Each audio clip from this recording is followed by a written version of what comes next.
कितने परहित रत गीधों का यहाँ मरण होता है। जाने कितने काल ने भगवा वस्त्रों में छिपे हुए हैं। कितने पर नारी को छलने रावण जोगी बने हुए हैं। जो समाज के शोषक उनको पहले तुम्हें कुचलना होगा। चलो राम के पद चिन्हों पर अब इतिहास बदलना होगा। जाने कितने बाली अभी भाई का हक छीना करते हैं। कितने ही रावण भाई को लातों से पीटा करते हैं। विजय दशहरा को भारत में हम नाटक खेला करते हैं। सचमुच के रावण जिंदा पर कागज के रावण जलते हैं। राघव का आदर्श ग्रहण कर अब तुमको भी चलना होगा। चलो राम के पद चिन्हों पर अब इतिहास बदलना होगा। बोलिए सियावर रामचंद्र की जय। परमिष्ट श्री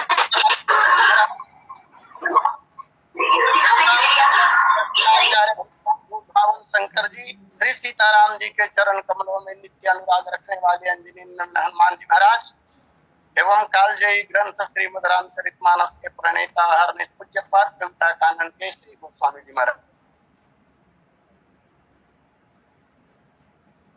समस्त समादरणीय महान भाव, हर्षणीय वंदनीय पूजनीय माताओं तथा बहनों, इस पावन कार्यक्रम के अद्वितीय कार्यक्रम के संयोजक एवं संचालक आदरणीय पटेल जी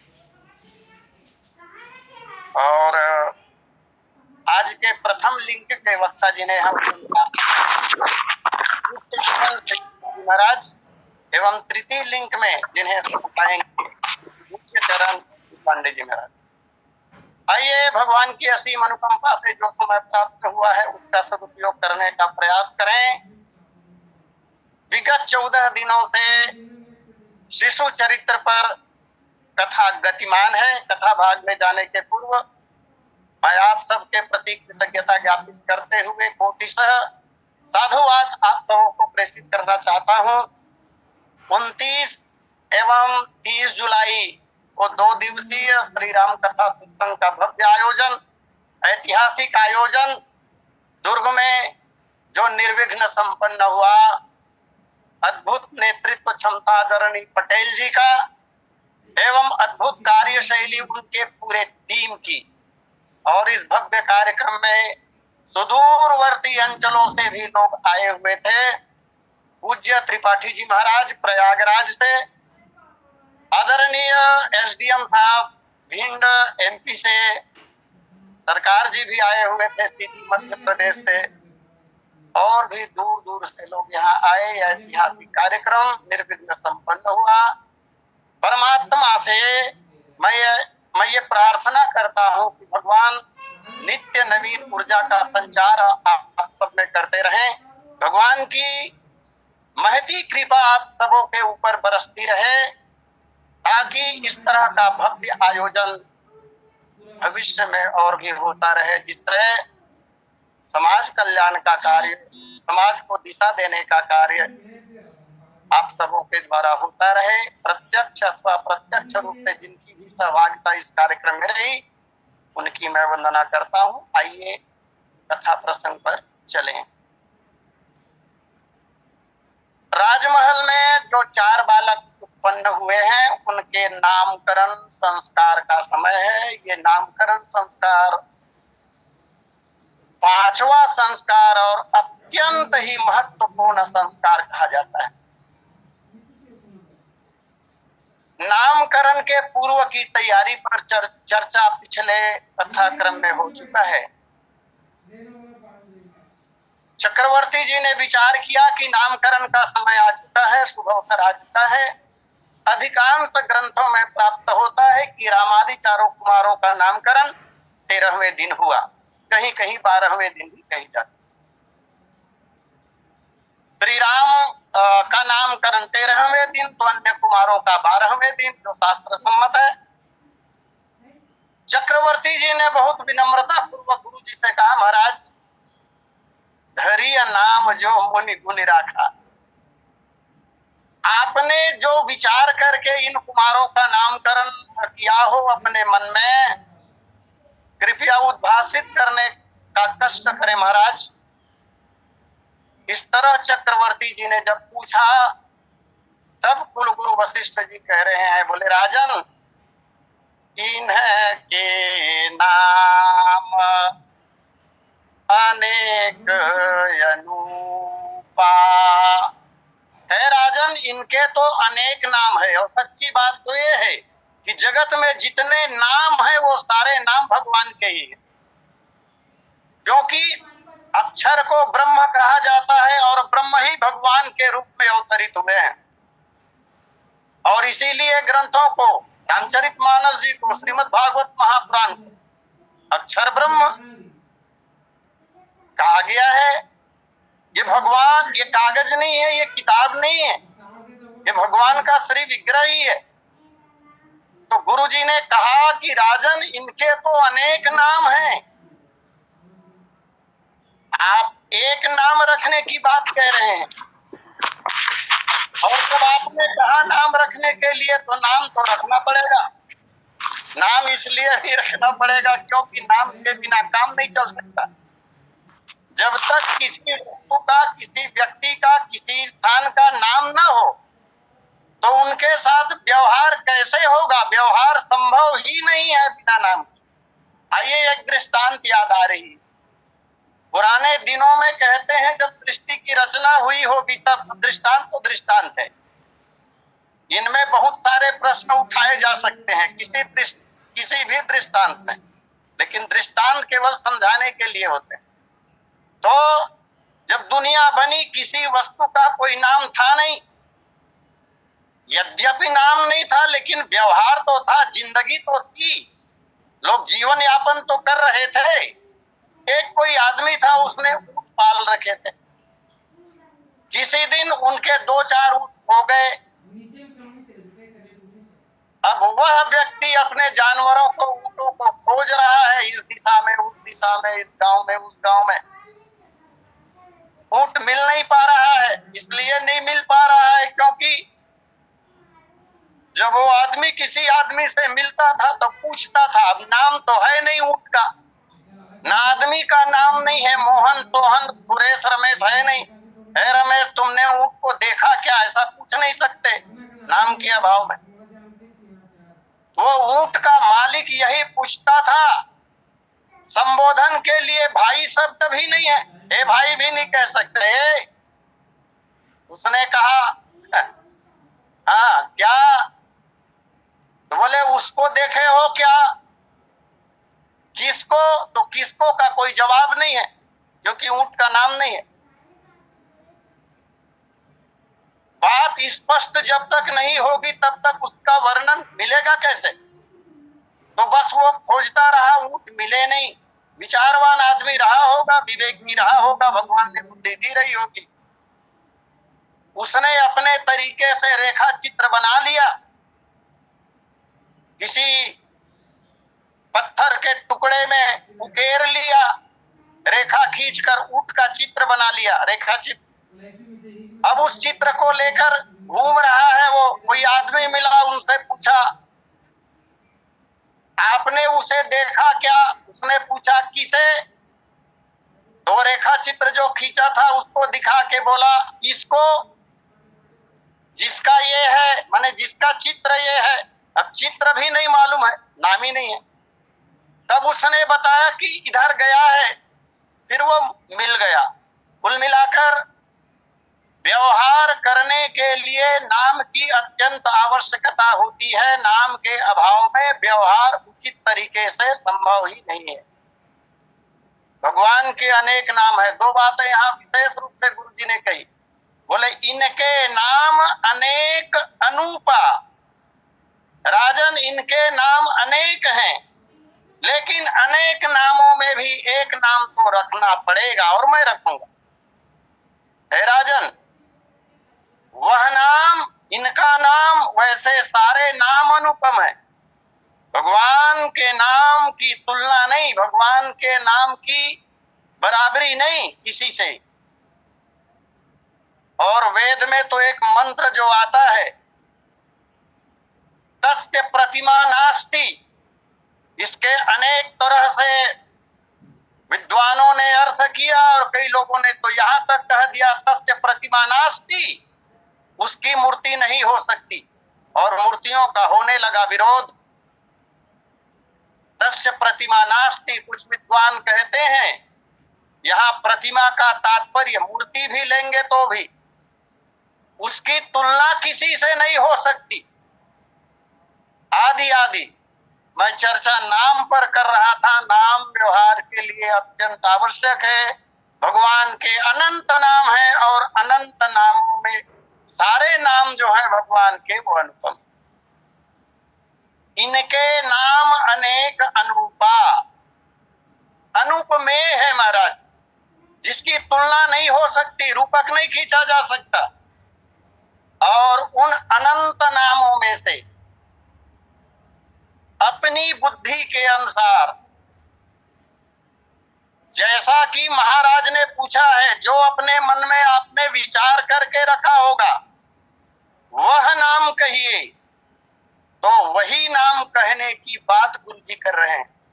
मैं नृप कहब स्वमति अनुरूपा। अपनी मति के अनुसार, मति के अनुरूप, हे राजन, मैं इस कुमार का, यहाँ पर अंगुल्या संकेत, उंगली के द्वारा संकेत करके महाराज कह रहे हैं, जो कुमार महारानी कौशल्या के गोद में विराजमान है, उस बालक की ओर संकेत करके गुरुजी ने कहा। इस कुमार के संदर्भ में मैं कह रहा हूं कि इनके अनेक नाम हैं, इनका नाम अनुपम है। अपनी बुद्धि के अनुसार तो भी मैं कहूंगा।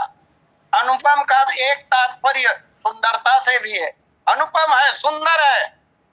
ऐसा सुंदर नाम, कितना सुंदर, और भी यद्यपि भगवान के ही नाम है सब, लेकिन जो नाम मैं कहूंगा अभी, अथवा महाराज अभी कहेंगे, जो नाम रखेंगे उस बालक का, उस नाम जैसा सुंदर और कोई भी नाम नहीं। मैं निवेदन करूं, नामकरण के कुछ आधार हमारे शास्त्रों ने कहे हैं। मुझे यह बात कहने में कोई संकोच नहीं है कि शास्त्रों में जो नामकरण की विधियां कही गई है उसका कितना पालन हो रहा है आज आप भी जानते हैं, मैं भी देख रहा हूं। और पालन नहीं होने के कारण ही एक बात स्पष्ट रूप से हम और आप देख पा रहे हैं, आदमी का जैसा नाम है वैसा काम नहीं। पुराने दिनों में जथा नाम तथा गुण, बच्चों में जो विशेषताएं बहुतायत रूप से विराजमान हुआ करती थी, जो लक्षण होते थे, जो गुण विशेष रूप से विद्यमान होते थे, उन गुणों को आधार बनाकर नामकरण किया जाता था। राजमहल में उत्पन्न इन चारों कुमारों का नामकरण संस्कार जो हुआ है, चारों कुमारों में से एक भी बालक का नाम ज्योतिष के अनुसार नहीं किया गुरुजी ने। क्या कहेंगे? क्या गुरुजी ज्योतिष नहीं जानते थे? त्रिकालदर्शी, तत्वदर्शी महात्मा ब्रह्मर्षि वशिष्ठ जी, जिन्होंने स्वयं ही ज्योतिष का निर्माण किया। और तो और महाराज छोड़िए ज्योतिष की बात, ब्रह्मा की लेखनी पर रोक लगा दी जिसने। आज बाजार में जो एक पोथी मिलती है जिसके आधार पर हमारे विप्रगण आज बहुत प्रकार के अनुष्ठान करते हैं। देखिएगा उस पुस्तक में, उस ग्रंथ में क्या लिखा है, वशिष्ठी हवन पद्धति, हवन की एक पद्धति निकाल दी। काल की गति को रोक देने में समर्थ थे गुरुजी, लेकिन इन चारों कुमारों के नामकरण करते समय उन्होंने ज्योतिष का सहारा नहीं लिया। और ज्योतिष का सहारा इसलिए नहीं लिया क्योंकि ये चार बालक अयोध्या में जो उत्पन्न हुए हैं ये सामान्य नहीं है, विशिष्टतम कोटि के हैं। और जब विशिष्टतम कोटि के हैं तब शास्त्रों ने नामकरण की जो विधियां कही, उन विधियों में सर्वोत्तम विधि का प्रयोग गुरुजी करेंगे। ज्योतिष के अनुसार नामकरण करना सर्वोत्तम विधि नहीं है, उनसे ऊपर भी एक विधि और है जिसके ऊपर कोई विधि नहीं है। उस विधि का प्रयोग गुरुजी महाराज करेंगे। अभी तो मैं निवेदन ये कर रहा था कि नामकरण की जो पद्धति है, नामकरण की जो विधियां है, विशेषताओं के आधार पर, गुणों के आधार पर, कार्य के आधार पर किसी बालक का नामकरण संस्कार किया जाना चाहिए। ये प्रथम विधि है। अब किसी बालक के मस्तिष्क को देखकर, बालक को देखकर उनमें कौन कौन से गुण मुख्य रूप से विद्यमान है, इसको जानेगा कौन? वशिष्ठ जैसे तत्वदर्शी महात्मा अगर हो, ऐसे ब्राह्मण देवता हो, आज भी हैं, नहीं है कहना अच्छा नहीं होगा। जानकार लोग हैं, उन्हीं के बलबूते पर यह दुनिया टिकी हुई है, चल रही है। हाँ, लेकिन हमारे आपके बीच उन्हें आना नहीं होता। मैंने एक महात्मा के बारे में सुना, उनके शिष्य अब इस दुनिया में नहीं है, जिनके चरणों की छाया में बैठकर कथा सुनने का सौभाग्य कुछ वर्षों तक मिलता रहा है। उनके पूज्य गुरुदेव हिमालय में रहते हैं। बुलाने जाते थे अपने आयोजन के लिए कि गुरुदेव मेरे आयोजन में एक दिन के लिए आप पधारे। उन्होंने कहा आप निपटाते रहिए, मैं आऊंगा नहीं। इस दुनिया में बड़े बड़े लोग आए, महर्षि दयानंद सरस्वती आए। जब तक दयानंद जी थे तब तक क्या दुनिया ने दयानंद को समझा? क्या विवेकानंद को दुनिया ने उनके रहते तक समझा? गोस्वामी जी महाराज का आगमन हुआ, जब तक गोस्वामी जी महाराज इस धराधाम में विराजमान थे तब तक क्या गोस्वामी जी को समझा लोगों ने? जाने के बाद समझ में आती। श्री राम शर्मा आचार्य जी आए, कितना योगदान उनका, कितने साहित्य उन्होंने हमें दिए हैं। उनके रहते सिवाय टिप्पणी के और क्या किया इस दुनिया के लोगों ने? हाँ, जाने के बाद समझ में आती है महत्ता। तो प्रथम जो आधार हमारे शास्त्रों ने कहे हैं, उन आधारों पर गुरुजी बालकों का नामकरण करेंगे। दूसरी जो विधि है नामकरण की, वो है नक्षत्रों के आधार पर, अर्थात ज्योतिष गणना। जिस नक्षत्र के जिस चरण में बालक या बालिका का जन्म हुआ है, उस चरण का अक्षर क्या है, तदनुसार नामकरण करना। अच्छा, अगर कोई तत्वदर्शी नहीं है तब तो ज्योतिष का आसरा लिया जाएगा। और हमारे ही प्रदेश में, देश की बात छोड़ दीजिए, हमारे ही प्रदेश के कुछ क्षेत्र ऐसे हैं जहां पंचांग को सामान्य रूप से जानने वाले भी लोग नहीं हैं। तब क्या उसका नामकरण नहीं किया जाएगा? नामकरण तो करना होगा। तो मास के आधार पर, पुराने दिनों में महीनों के नाम को आधार बनाकर लोग नामकरण किया करते थे। आज हम लोग ऐसे लोगों को अनपढ़ कहते हैं। बैसाखी जेठू नाम रख दिया है, क्या फालतू का नाम है? नाम फालतू का नहीं है, शास्त्रीय आधार है। यद्यपि शास्त्र वो पढ़े नहीं थे, लेकिन परंपरा के रूप में शास्त्रों का ज्ञान उन्हें था। हमारे पूर्वजों को, हमसे श्रेष्ठ थे वो लोग। आज नामकरण जो किया जाता है, कैसे कैसे नाम रखे जाते हैं, और ऐसे ऐसे नाम जिसका या तो अर्थ नहीं निकलता, अथवा निकलेगा भी तो उल्टा पुल्टा अर्थ निकलता है। तो ये तीसरी विधि कही गई है। और एक चौथी विधि और भी है, यदृच्छा। अच्छा सा नाम, परंपरागत रूप से संस्कारी नाम जो अच्छे लोग हुए हैं, जैसे देवी देवताओं के नाम के आधार पर किसी का नामकरण करना। और इसका एक बड़ा फायदा है, अगर किसी ने अपने बच्चे का नाम देवता के नाम पर रखा तो गाली नहीं देगा, अगर थोड़ी भी समझदारी होगी तो नाम लेकर गाली तो नहीं देगा कम से कम। तो इस तरह की विधियां नामकरण की कही जाती हैं।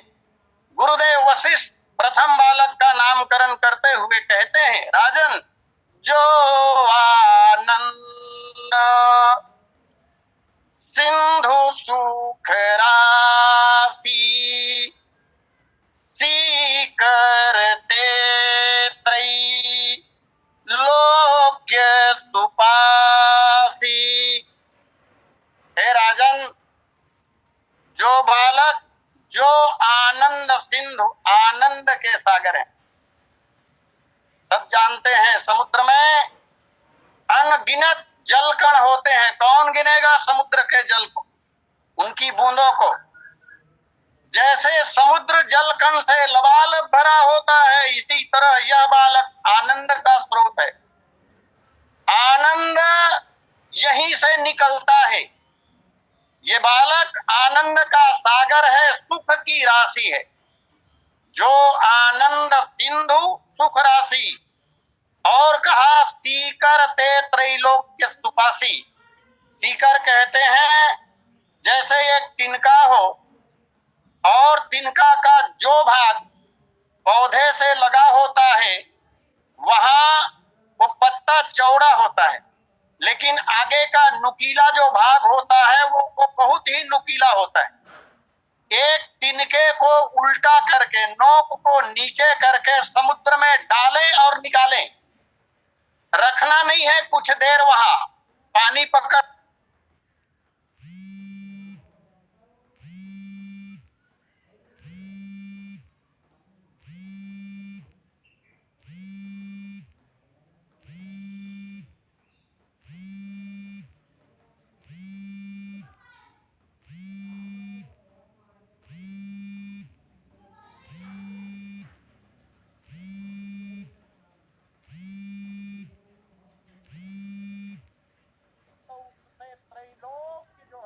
कल्याण हो जाता है। सीकर ते त्रैलोक्य सुपासी। आगे कहा, बोले सो सुख धाम राम यस नाम अखिल लोक।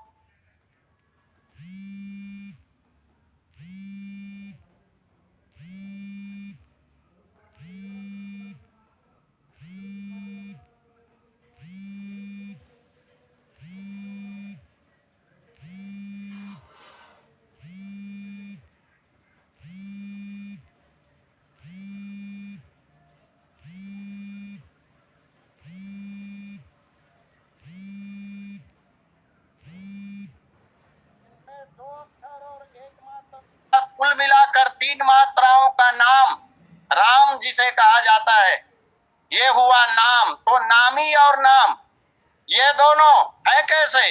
तो बोले सो सुख धाम राम यस नाम अखिल लोकदायक विश्रामा। ये अखिल लोक को विश्राम देने वाला है। इस तरह प्रथम बालक का नामकरण गुरुदेव ने किया। मैं निवेदन करूं, भगवान श्री राम का जन्म जो हुआ था वो पुनर्वसु नक्षत्र के चौथे चरण में हुआ है। पुनर्वसु नक्षत्र के चतुर्थ चरण में इस बालक का अवतरण हुआ है। और ज्योतिष गणना के अनुसार यदि देखा जाए तो पुनर्वसु नक्षत्र के चौथे चरण में जो अक्षर आता है वो है ही। अर्थात यदि ज्योतिष के अनुसार इस बालक का नामकरण किया जाता तो ही अक्षर से इस बालक का नाम बनता या पड़ता। गुरुजी ने नहीं किया। ज्योतिष जिसके पीछे पीछे चलता है, जिसके पीछे ज्योतिष चलता है, उस श्रेष्ठ विधि के द्वारा गुरुजी ने इस बालक का नामकरण कर दिया। यहाँ 3 शब्दों पर विचार करना हमें होगा। जैसा कि गुरु जी ने अभी अभी कहा, जो आनंद सिंधु, आनंद का सागर है, सुख राशि, जो आनंद सिंधु सुख राशि, सीकर ते त्रैलोक्य सुपासी, सो सुख धाम।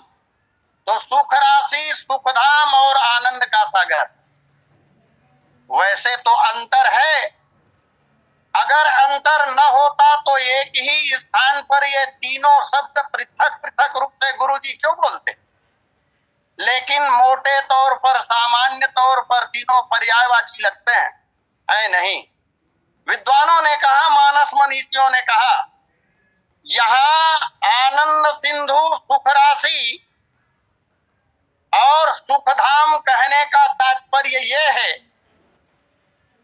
इसके द्वारा भगवत प्राप्ति के जो 3 मार्ग कहे जाते हैं, ज्ञान, कर्म और उपासना, उसकी ओर संकेत। 3 मार्गों से भगवान को प्राप्त किया जा सकता है, चौथा मार्ग तो कोई है नहीं।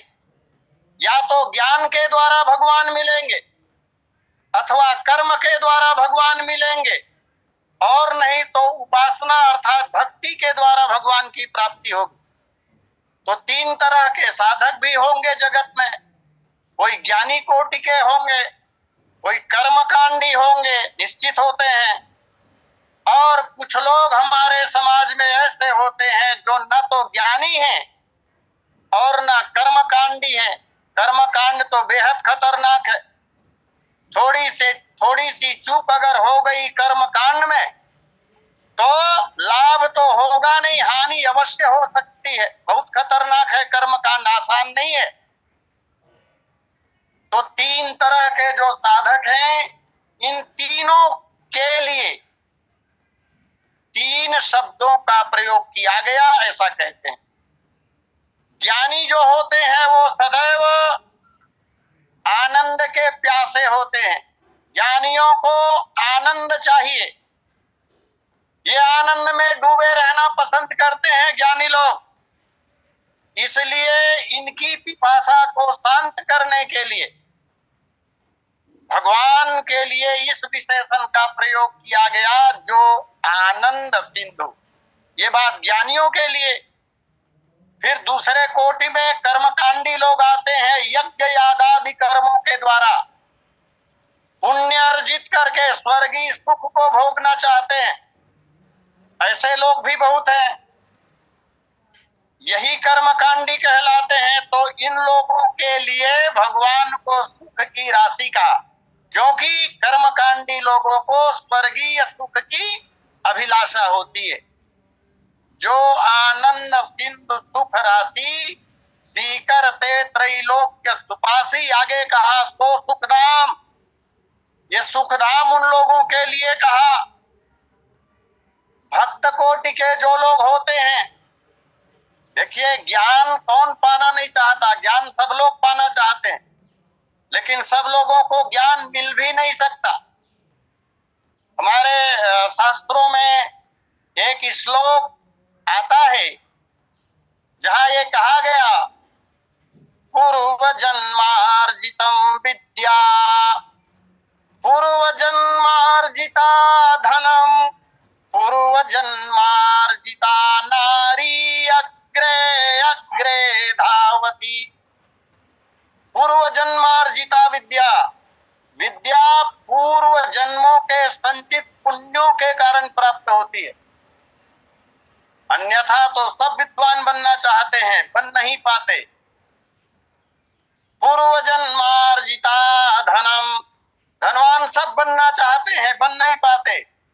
सुंदर नारी सबको चाहिए, लेकिन मिल नहीं पाती। हाँ, दृष्टिकोण बदलकर बनाया जा सकता है। तो कुछ लोग समाज में, हमारे आसपास, हमारे चारों ओर ऐसे हैं जो विद्या प्राप्त नहीं कर सकते, विद्वान नहीं हो सकते, ज्ञानी नहीं हो सकते, कर्मकांडी भी नहीं है, लेकिन भगवान तो सबको चाहिए आखिर। ऐसे लोगों के लिए भक्ति का मार्ग जो सुझाया गया है, इन उपासकों के लिए ये उपासक सुखमय भगवान के अविचल धाम की कामना करते हैं, और केवल कामना करते हैं ऐसा नहीं है। अगर भक्ति हो गई, किसी भी तरह की भक्ति हो गई, बशर्ते भक्ति में कामना ना हो, तो अविचल धाम मिल भी जाता है। कितने भक्त ऐसे हुए हैं। रामचरितमानस का एक पात्र जहां ये कहा गया, जटायु की बात, अविरल भगति मांग बर गीध गयो हरिधाम, तेहि की क्रिया जथोचित निज कर की नी राम। कैसी भक्ति है। बातो लिया भगवान के अविचल धाम को। और अन्यान्य मानस जी के जो पात्र हैं उनका पुनर्जन्म बड़ा सुना जाता है। हो सकता है हुआ हो, लेकिन मुझे नहीं मालूम कम से कम कि गीधराज जटायु का पुनर्जन्म हुआ हो।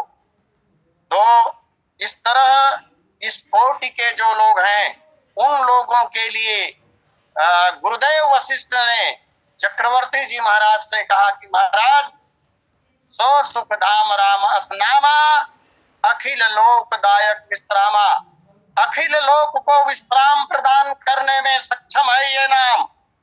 और कवि तो यहाँ तक कहते हैं, मंगल स्वरूप है अनादि श्याम राम रूप, भूप संत रुचि अनुरूप तरु काम है। एक कल्प वृक्ष है महाराज, एक बार बूंद में बिलोकी के सृजनहार, महिमा अपार जासु कीरति ललाम है। राजीव नयन दया धर्म के अक्षय क्षीर, सिंधु के शयन मयन हूँ के अभिराम है। बद्री सिंह चौहान जी कहते हैं, बद्री सुर से सहु महेश जू के ईस है, रमय है सकल उर याते राम नाम है। और यही बात वशिष्ठ जी महाराज भी दशरथ जी से कह रहे हैं कि राजन, सो सुख धाम राम यस नामा, अखिल लोकदायक विश्रामा। समय अपनी पूर्णता पर है, इसलिए अपनी वाणी को यहीं विराम देते हुए सादर आमंत्रित करूं आदरणीय पटेल जी को। बोलिए सियावर रामचंद्र की जय। बोले सियावर रामचंद्र की जय। बहुत बहुत धन्यवाद आचार्य जी, आपके से मुख से भगवान के नामकरण का प्रसंग। मुनि वशिष्ठ मुनि जी कहते हैं कि चारों भाइयों के सहस्त्र नाम है।